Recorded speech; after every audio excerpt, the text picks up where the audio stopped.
Hey, it's Matt Pinfield. This is KLOS New and Approved. My guest tonight is Stephen Pearcy from Ratt. Stephen has done a lot of great albums with Ratt over the years, as well as all his solo work. And, man, he's got an incredible career and a lot to talk about. I'm really excited to have him here to talk about the new box set. Hey, Stephen, it's great to see you, man. How you doing? I'm good, I'm hanging in there. I don't know how long I want to be yelling at people, but, I still love a lot of aspects of the business, and it's not necessarily just trying to jump around and scream at people. Yeah, I get it, Hey, so I got to talk to you about it because it's an amazing story. When I found out a story about you getting hit by a car and being in the hospital, like on your bike, for like 6 months. I mean, I was hit by a car in 2018 Ooh. And ripped my head open, like snapped my leg in half. So I know what that feeling's like, and I knew that story about you. I'm like, well, Stephen would totally understand this, but I mean, yeah, you were, and how young were you when you got hit on your bicycle? I was like 13, 14, something like that. Yeah, and originally, I know that you wanted to be a race driver, and that was something you were definitely going to do. But you obviously had this love for rock and for music. So let's talk about that because sure. I came from Los Angeles, and everywhere we kind of lived, there was a race car around, a dragster or something like that. Well, we moved to Westchester near the airport in Los Angeles. And lo and behold, I'm tripping around and there's a dragster. So I make myself known. Hello, I live down here. Anyway, I start working with this guy, becoming a pit crew guy, going to all the racetracks, Southern California, Lyons, Irwindale, Orange County, every weekend. And a year or so passes. It's like 1970 or something. And we're going to Indiana, the biggest race of the year in Indianapolis. And my mom just happened to be getting married. So long story short, she's like, whenever you get back, you got to go to San Diego. You're going to be living there now. I'm like, okay. So anyway, I'm just plopped down in a new city, right? San Diego. So crazy me, I'm tripping around again on the bike. And unfortunately, I meet a car.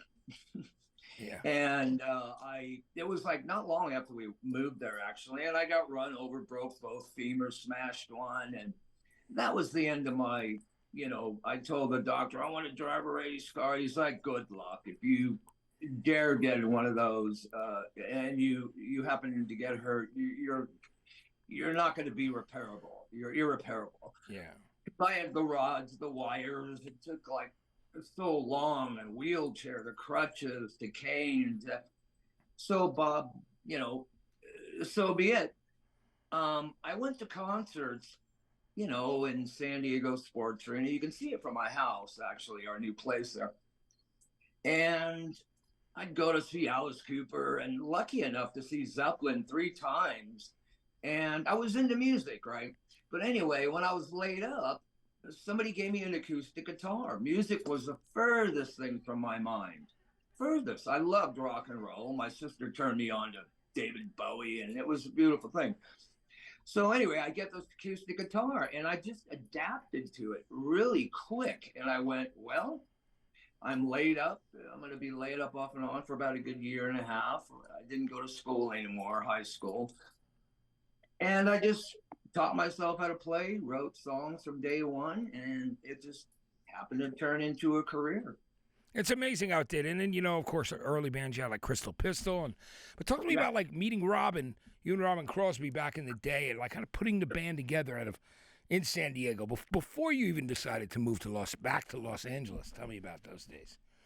Well, yeah, we had, San Diego was a great place to jam, and you only had so many places to play if you got really popular, and which Mickey Ratt did. And we'd be playing shows with Robbin's band, Phenomenon, Warren's band, Jakey Lee's band, Peaser all the time. And so anyway, a friend of mine from LA, he was around early 78. He was always telling me about this band called Van Halen, right? Yeah. Got to see the band at Gazzarri's, Van Halen. I'm like, yeah. So anyway, Robbin and I had these rival bands. I'll get to the VH thing, but Robbin and I we weren't rivals. Everybody was pretty cool. So we were friends, even in San Diego. We hung out. He actually turned me on to Judas Priest first. And I was like, holy shit, what's this? And I decided, so I ended up going to LA and I told my band, I'm going to see this band, Van Halen. Well, anyway, they started playing at the Whiskey. And he's like, well, now they're playing at the Whiskey. You got to go see them. So I do. I go up there by myself. I get myself backstage by smoking a joint with Roth. And all I wanted to do was meet Ed because I was more of a guitar player. I collected old amps and guitars and things. So we hit it off. I go back to San Diego. And I start raving about this band. There's this band, Van Halen, and everybody's, yeah, sure. And I told Robbin, you know, there's this band up in LA. I'm going to go see them. Come on up and see them. So, and I'm going to end up moving up there. Yeah. So January 1st, 1980, I moved to LA. And I tell Robbin, who was actually Robbin had an apartment. This is funny. Robbin had an apartment down the block from my grandmother when he was really young with Tawny. Yeah. And we'd go over there. We'd go over there and jam, smoke a bunch of pot and play guitars. But he knew I was moving up there. And I said, well, I'm going up there, dude. There's not much here. You know, these guys, Van Halen, they're huge by now. It's 1980.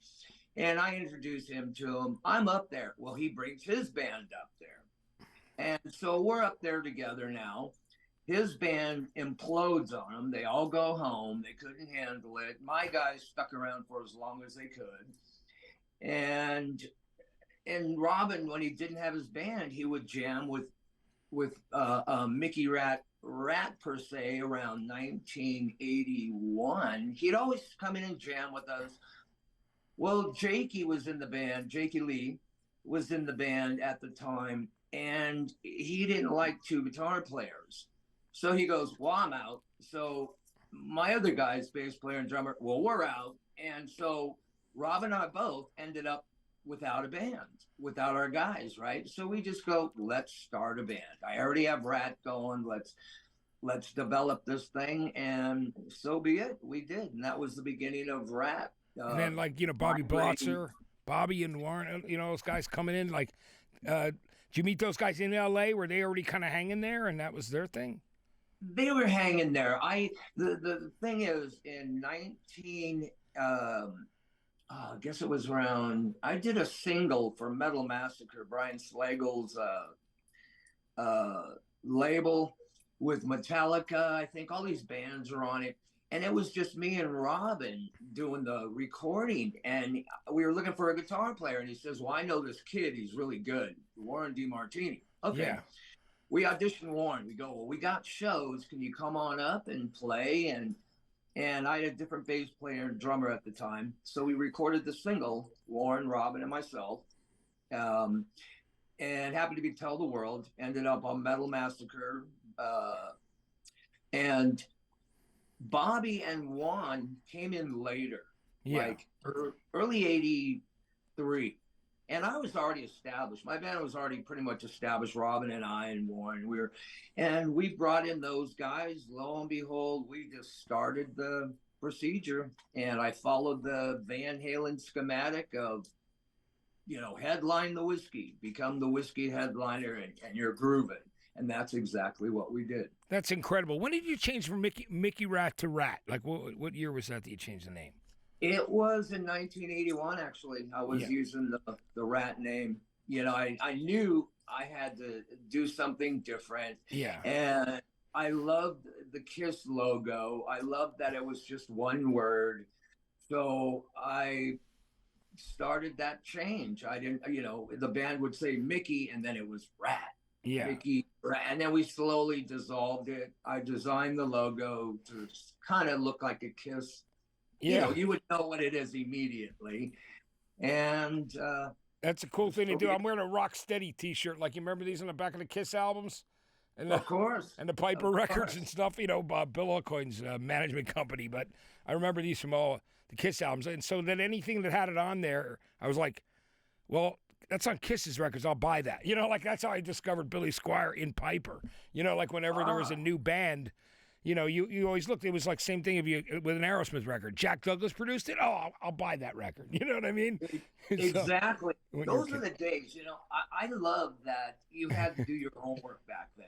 You know, the only way was word of mouth or the magazines and all that. Yeah, you had like Circus Cream, you know, and Circus Raves, and you had, you know, like literally, and if an album cover looked cool, if it looked rock, you buy it and give it a shot. You know what I mean? That was the thing. 100%. I mean, 100%.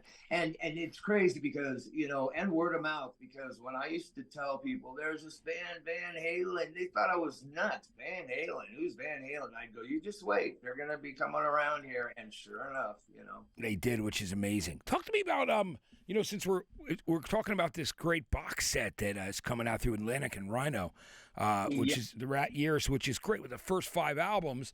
Talk to me about when you ended up signing with Atlantic and when they discovered the band before Out of the Cellar. Tell me about that. Well, the band Ratt was pretty much huge in Los Angeles. After the EP, we released an EP with our manager, Marshall Burrell. Yeah. And it just so happened, it just took off and did about 80 to 100,000. Yeah, you guys were getting plays on this station, KLOS, and KMET, and everywhere, right? Correct. And you're right. KLOS, KMET, very supportive. And, you know, our manager set up a showcase, and a lot of labels came and saw us. And I think it was the last label was like Doug Morris and Bo Hill and them. And they came out and saw the band at the Beverly Theater, signed us on the spot. That's great. You know, just because of our live show. And what's cool about this box set is it's vinyl. You can get a DVD, CD, and you know, I'm sure any which way but loose. But what's cool about it is everybody had their hand in it to give them photos, the stickers, original KLOS sticker, I believe, or KMET KLOS, you know, the round rainbow one. And there's a great poster, and I just love this box set. It's pretty cool. We've released best ofs, and they've done well, but nothing like this. And it's perfect because it's the 40th year anniversary of the band this year. Which is amazing. You think about it. And, you know, like I said, those first 5 albums, too, are so great with that and, you know, Invasion of Your Privacy, all those records, you know, straight through. It was just, I thought it was so great when, you know, certainly you guys could always deliver it live, man. Plus, you had the songs. You know what I mean? That was the thing that was super cool. How did it feel when in that period of time, Stephen, when you guys really started to see things like explode nationally, when things were happening? I mean, right around when pop, it went to top 12, which was, you know, I've always had that thing. Pop's in such a different place now, but I love those years when a rock record. You know, when rock records, when pop radio meant it could be everything, you know, like when you and I were coming up, you know? Correct. And you know what? I got to tell you, I created this moniker, Stephen Pearcy's 1980s Sunset Strip Experience, which is going to involve many areas of not just from playing live, like I'm introducing it live as a tour right now. But that was the best thing about the 80s. You hit the nail right on the head. We used to do shows we shared a dressing with REM one time. Yeah. We've done gigs with Berlin, Huey Lewis, Ozzy, you know, open for Ozzy, Billy Squier. That was the best thing about the 1980s. You know, it was just pop was rock, rock was pop. There was no label. But I'll tell you what, I'm embracing it 100%. And I think anybody who's lucky enough to be around in the 80s as a musician or something, whether you made it or not, they should embrace it because it was so cool. I mean, you had Madonna, Prince, Van Halen, your Ratts, your Twisted, your Motleys. It was a beautiful melting pot. And I would love to see that again. You know, you have these labels, hair metal. I could give a shit, you know? Yeah. To me, it's a Sunset Strip experience.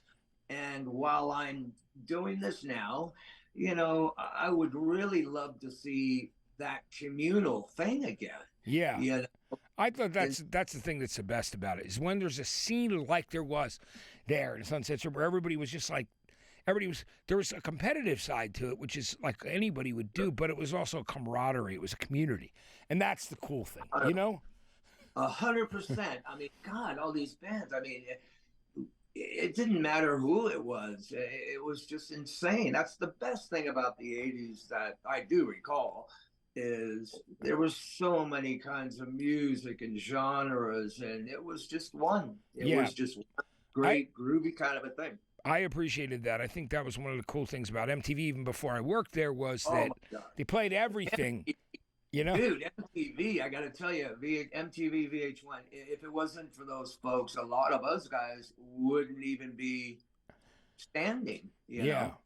Absolutely. They did a lot to help a lot of bands out like yourselves, and certainly changed my life. I mean, when I got to end up working there, because I was a guy who just loved rock, all kinds of rock, but all kinds of music too. I was just very diverse, really, because, you know, you talked about it, and, you know, for me, I was always hungry for music, rock and roll, and even soul music, whatever it was, if it was good. Same here. Blues, you know what I love all of it. I mean, Prince and you know, you name it, I still love it. Yeah. I mean, that's why the Sunset Strip experience and the box set. You know, my band, unfortunately, not the most. We're not the most dysfunctional band on the planet by any means, but that's what is great about this box set. At least on the 40th year anniversary, I'm going to go out there and, you know, take it to the people like the old days, you know. I think it's great that you do, and I love whenever I see you out, you know what I mean? And I just,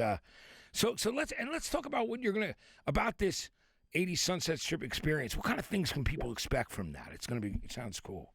Well, besides me, you know, just trying to make it, you know, pretty much introducing it as a tour, I'm going to end up making it a residency here in Vegas, where we live now.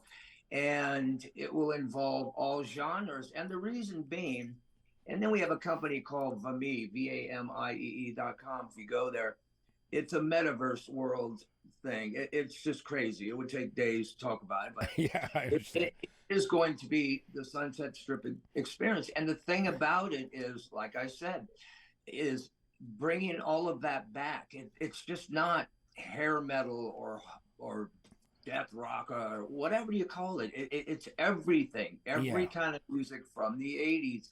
And I would love to put it this way. The reason I really started getting fired up about it is a lot of the guys from my genre or 80s spirit, they're not around anymore, unfortunately. You know, you don't live forever, you know? Yeah. And as bands you have with maybe one original member. Yeah. Okay. Now check it out. There are so many tribute bands, cover bands, whatever you call them, that are actually better than the original bands. You know, you got your Motleys, your Twisted, your Prince, you name it. That is another big part of the Sunset Strip experience, 1980s per se, and we want to present that to the you know, everywhere, the world again. You know how cool it was, how fucking bitchin' the 80s were. Yeah, you know, that whole scene, you know. Yeah, and people love it. You know, it's funny, even younger people that I talk to, they're like, they love that. They go to because they say it's about good songs, and it's about it was about people that were real stars, and it was just a cool vibe all the way around. You know, at my shows now, it's craziest thing. We have fans that are dressing up like it's the 1980s. The girls got the hair, the guys, they're looking, I mean, there's guys that look like me, you know. It's great. It's the funniest thing. And I sit there and I give them all the attention because I want to see if people really understand what that whole 80s experience was like. You know, that rock, the MTV, just the whole, you know, it's crazy to me. And I don't want the cover bands to get all the attention while the real guys are alive. Yeah. You know? That's why I agree. I agree with that 100%. I'm going to do the best I can to bring that community back together. And I'll do it because at the end of the day, when all of those original guys aren't around, these tribute bands are going to be representing us, whether we like it or not. They're already doing it. So you might as well embrace it and take advantage of it. Some of the bands in the 80s who were never played are getting played now more than ever before. And, like you said, we've got kids, our audience, their kids are coming to the show. Yeah. And we make it a point, on my website, come on down, dress up. That's what we did. It was colorful, exciting, dangerous, fun, except you don't have to get totally dismember your brain to do it these days. Yeah. Yeah, man. That's why I've been sober now going on 3 years, man, and it feels good to be have it together because sobriety helps. I gotta tell you, it's not just because it was a fad, but same here, and eventually you gotta snap out of it. You know? Yeah, and you want to live longer and actually enjoy the rest of your life, right? So it's like I think I want to be around. I always wanted to ask you, Stephen, because one of the questions I always had for you: what were some of those albums that you loved? Like when from like late '60s, early '70s, straight through. What were those records? Some that like even today, you go back and go that I still love that record start to finish. What were some of those? Tell you what, any Zeppelin record. I am such a Zeppelin freak, even from day one. When I saw Led Zeppelin, I saw him twice in 1 week in San Diego Sports Arena when I lived there. It was a new awakening, and I wasn't even into music. I mean, I loved rock and roll, but I wasn't trying to be a musician.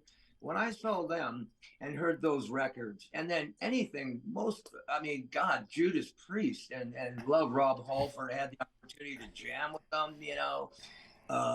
any Priest, Hendrix. I mean, I used to collect every Hendrix and Zeppelin, Rory Gallagher. Yeah, good Irishman. When I was a kid. Yeah, Rory Gallagher, great Irishman. Yeah, we like Rory. Yeah, and there's so many bands, but Zepp, Aerosmith, I just love so much of that music these days. Cream, Clapton, bands like Budgie, people haven't even heard about. Too many records, too many people. I'm such a fan of music. It's great. It's I love that you mentioned Priest because, I told a story, too. You'll love this, that I was going to see that band Stars, who were playing, speaking of like the Rocksteady thing, who were managed by Bill Aucoin, right? I discovered them through Circus Magazine, right, in the 70s. Yeah. And I'm going to see, and there's a band opening for him called Judas Priest. And my God! And the headliners REO Speedwagon, who were didn't have any pop hits yet, but like I lived in New Jersey, so New York was like where I went to see concerts, right? I'd go to see like a Bill, it'd be Cheap Trick, UFO, and Rush. It would be like it'd be Aerosmith, Ted Nugent. You know what I mean? It was always great, sure. And because I just loved the rock, so I wanted to go. And I remember going and seeing Judas Priest. They were doing their first tour for their first album on Columbia for Sin After Sin, and they only had a little bit of stage to play, because they were the first band on, and they were great. I went, who are these guys? I went out and bought that record the next day. When I was a kid. I got to tell you, Robbin turned me on to Priest when, we'd hang out in San Diego, and our bands would play together. I'd come on over. I got this new band you got to hear. Well, Judas Priest. Who in the fuck is this? Jesus Christ, a new awakening. Sin After Sin was the record. Yeah, because I heard Diamonds and Rust, man, and Sinner. But I love it. Just what you said right there. REO Speedwagon, UFO, Nugent, Aerosmith. Back in the day in the 70s, I loved it. And that's what my take is on the 80s, per se, with the Experience, Sunset Strip. It was all these bands. It didn't matter who it was. They all played together. It could be Priest, REO, UFO, like you said, right? Yeah, I loved seeing all of them because I was a big UFO fan, too. And I love that. And that's how I discovered REO, because they were like more of a Midwest thing. But I would see Stars and then discovered Priest and them on the same day. They had a live album out. Amazing. Yeah, hey, I got to tell you, we had the opportunity on our last tour, or the Detonator tour, to have Michael Schenker with us, because Robbin was kind of a little whacked out. And talk about having your mind blown, listening to UFO, Lights Out, all those records, and then the guys jamming in having Ratt. Schenker, I mean, he's got that guitar tone that is so his own. He's great, Yeah. I love all those records, man. That stuff will always be so near and dear to my heart. And that's why I'm excited about this vinyl box set because I'm definitely going to get it because I want it. You know, like I love the fact that all those records are coming out on vinyl, all 5. I mean, originally the first few did. You know what I mean? I had to remember you're how. right. Because I had the first 2 on vinyl to begin with, and then got to replace them on CD. And then the next 3, you know. So, but you've been putting out great records on your own, Stephen. You've got like 7 or 8 solo records now, right? I'm working on my 6th solo record. I you know, in 1991, I had to kind of take Ratt out of the program. Doug Morris at Atlantic didn't like it. We actually went toe to toe, because he wanted another record. And I said, well, you guys are going to kill us out here. One of us are going to go down. I'm done for a while. Yeah. And when I started Arcade with Cinderella drummer Fred Corey. What a great, and by the way, Fred's a great guy, man. I saw Fred around the holidays. He's, you know, all those dudes, you know? Fred's great. Yeah, I got to tell you. So, you know, from there, I learned quite a lot. Then I started my own independent label, Top Heel Records in 95. And I went, you know what? I know too much about this business. I'm going to do my own thing. And that's pretty much when, you know, I started my solo thing. And, you know, without Robbin, it's just not the same. I knew it then. I know it more so now. And I want to give the band a little bit of integrity. That's why I really love this box set. Yeah. Because you're right. A couple of those records never made vinyl. And they are now. And there's another record in there. Let's talk about that 7-inch. Can you tell me about the 7-inch in there? Because, you know, I love that. So tell me about it. Nobody Writes for Free, I believe. Yes. And it's just a song we did for Point Break, that Swayze movie. And it's just a song that everybody loved. And they decided, yeah, well, let's put this out. But I got to tell you, we have another surprise coming right on the heels of this. And I'm not going to mention it, but it was their idea. They passed it by me, and I went, that's beautiful. It sounds so you great. Got a special thing coming real soon because of the box set. I think that's great, and I got to say that I'm glad that you're putting that song out as a 7-inch, because that Point Break soundtrack was actually really good, and there were a lot of cool songs on that record.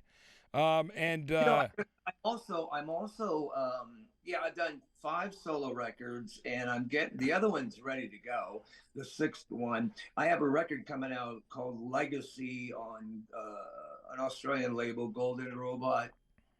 Probably in the next few months, and it's songs from my career, 1977 to present day, and it's going to be insane because I'm unleashing some songs that the last song Warren and I wrote, the last song Robbin and I wrote years ago, some live Ratt that nobody's heard. I have some songs going on there that'll blow minds, and it's a special thing. It's called Legacy. You can look for that soon, and then the solo record eventually. Yeah. And I just love writing. Before I did this, I was in the music room just writing away. You know, it's what I do every day, you know. Yeah, that's the best. I'm so glad. It's really great. I mean, you look great, and that's the thing. Every time I see you, what I love is sometimes we'll be passing out a show, and I'll go, "Oh, Steven's here," and it'll be like crazy. I'm trying to get over the other side to say hi, but it's always great to see you, man. I'm really much appreciated, man. And I got to tell you, I love what's been going down. Like I say, unfortunately, I'm the last of the Mohicans, and the band I started, so be it. And without my brother Robbin, I see no reason to beat a dead rat or horse. So we'll see what happens. But for right now, I'm out there, and I'm going to embrace this 80s Sunset Strip experience and back up this box set because it's so freaking insane. And have a good time, you know, nothing but a good time. That's great. I know it's going to be awesome. And I can't wait to see the stuff that you guys have put together and recovered for the book inside, like the thing that you have with You'll love it because I gave them most of the photos, and they're from my personal archives from, you know, things nobody will ever see. Now you're going to see them. Yeah, that's cool. That's the thing. A guy like a big music fan like me loves that. You know what I mean? That's and like, you know what I got to tell you. Then again, you're getting a pick, a sticker. It's almost like a grab bag. I've never seen a box set like this. So hey, we did our best. You know. Yeah, that's great. Well, I've got to tell you, Steven, it's just so great to have you on here. And the box set's coming out June 9th.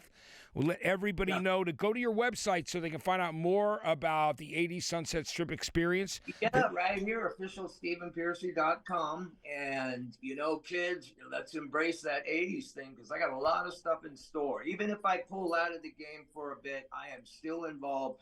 I'll probably end up with a residency here next year in Las Vegas with the Sunset Strip experience.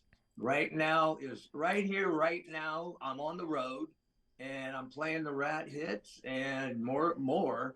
So let's get it on. That sounds great. Steven, thanks so much for joining me today. It was so great to have you, man. Love you, brother. Awesome. Much love to you too, Steven. You got it.